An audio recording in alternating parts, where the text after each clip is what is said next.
Daripada Anda berkoar-koar tentang kasusnya Prativi Novianti alias Teh Novi dan Agus Salim, saran saya selesaikanlah dulu kasusmu dengan pedagang UMKM itu. Assalamualaikum warahmatullahi wabarakatuh. Salam Om Swastiastu, Namo Buddhaya. Salam kebajikan dan salam sejahtera untuk kita semua. Saudaraku sebangsa dan setanah air, para penonton kanal YouTubeku yang sangat saya hormati dan sangat saya cintai. Dalam cuplikan video saya kali ini, saya ingin mengupdate terkait dengan perkembangan dari kasusnya Farhat Abbas dengan pedagang UMKM, di mana seorang Farhat Abbas ini telah menggelapkan dana dari para UMKM senilai puluhan miliar rupiah, bahkan mendekati ratusan. Tentu ini adalah sebuah contoh yang buruk yang ditunjukkan oleh seorang kuasa hukum, yang ditunjukkan oleh seorang advokat, yang ditunjukkan oleh seorang pengacara yang bernama Farhat Abbas ini. Dan menurut saya secara pribadi, ini seharusnya dijadikan sebagai catatan penting untuk lembaga peradi yang telah memberikan izin kepada seorang Farhat Abbas untuk menjadi seorang kuasa hukum. Kira-kira pantas atau tidak kalau seorang Farhat Abbas ini mengantungi izin dari peradi untuk menjadi kuasa hukum, lalu membohongi masyarakat Indonesia, khususnya para kaum lemah. Mari, berikut ini saya akan mempersembahkan cuplikan video kepada pemirsa sekalian, di mana pengacara UMKM akhirnya menunjukkan bukti surat yang menitipkan dana kepada Farhat Abbas ini. Inilah cuplikan video selengkapnya. Ya, kalau tadi pertanyaannya kenapa bisa sebesar ini, memang ini persoalan besar sebenarnya ya.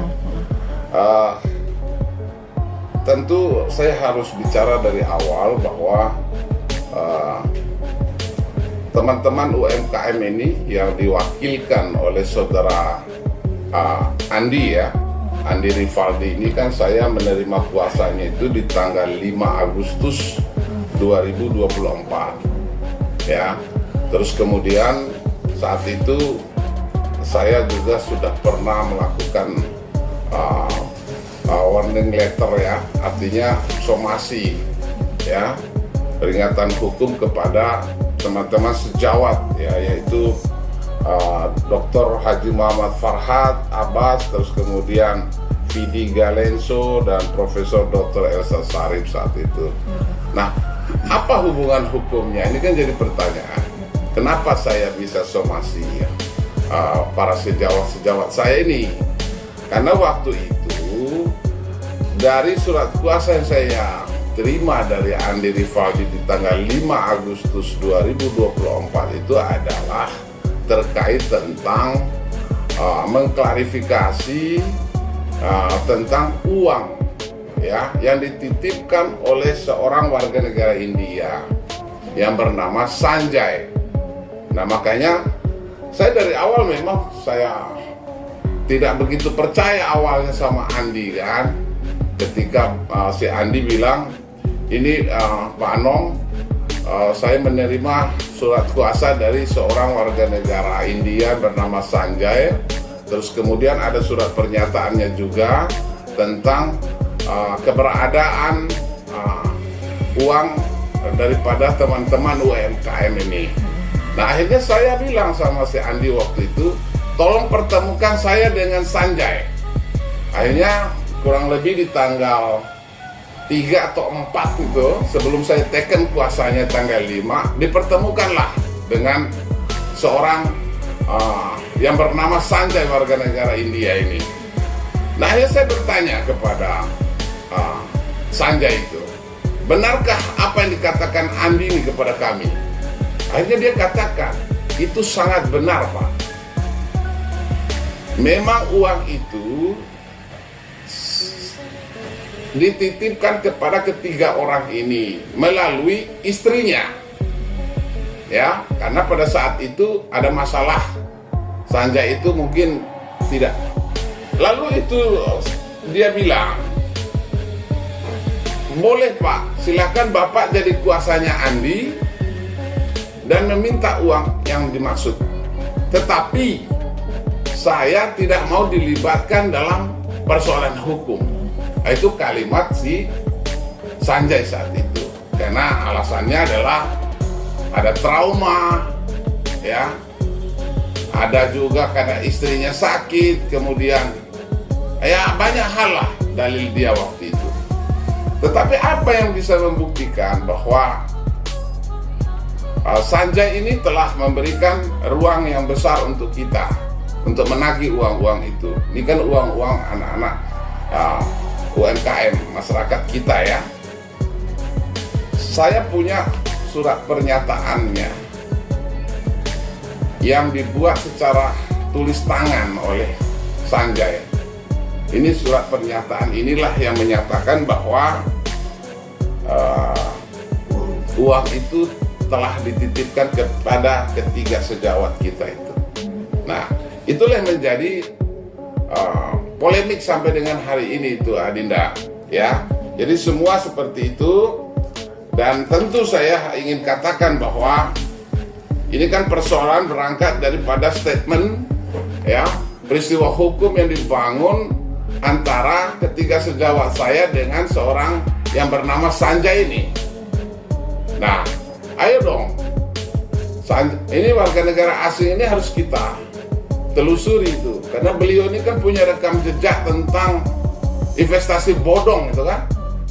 Ya, makanya jangan sampai juga kita sampai hari ini dan seterusnya kita hanya dimainkan oleh orang satu ini.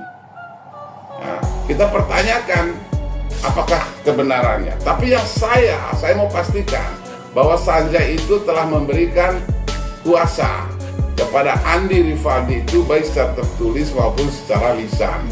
Itu saya pun saat itu juga ada tim saya juga yang menyaksikan saat itu.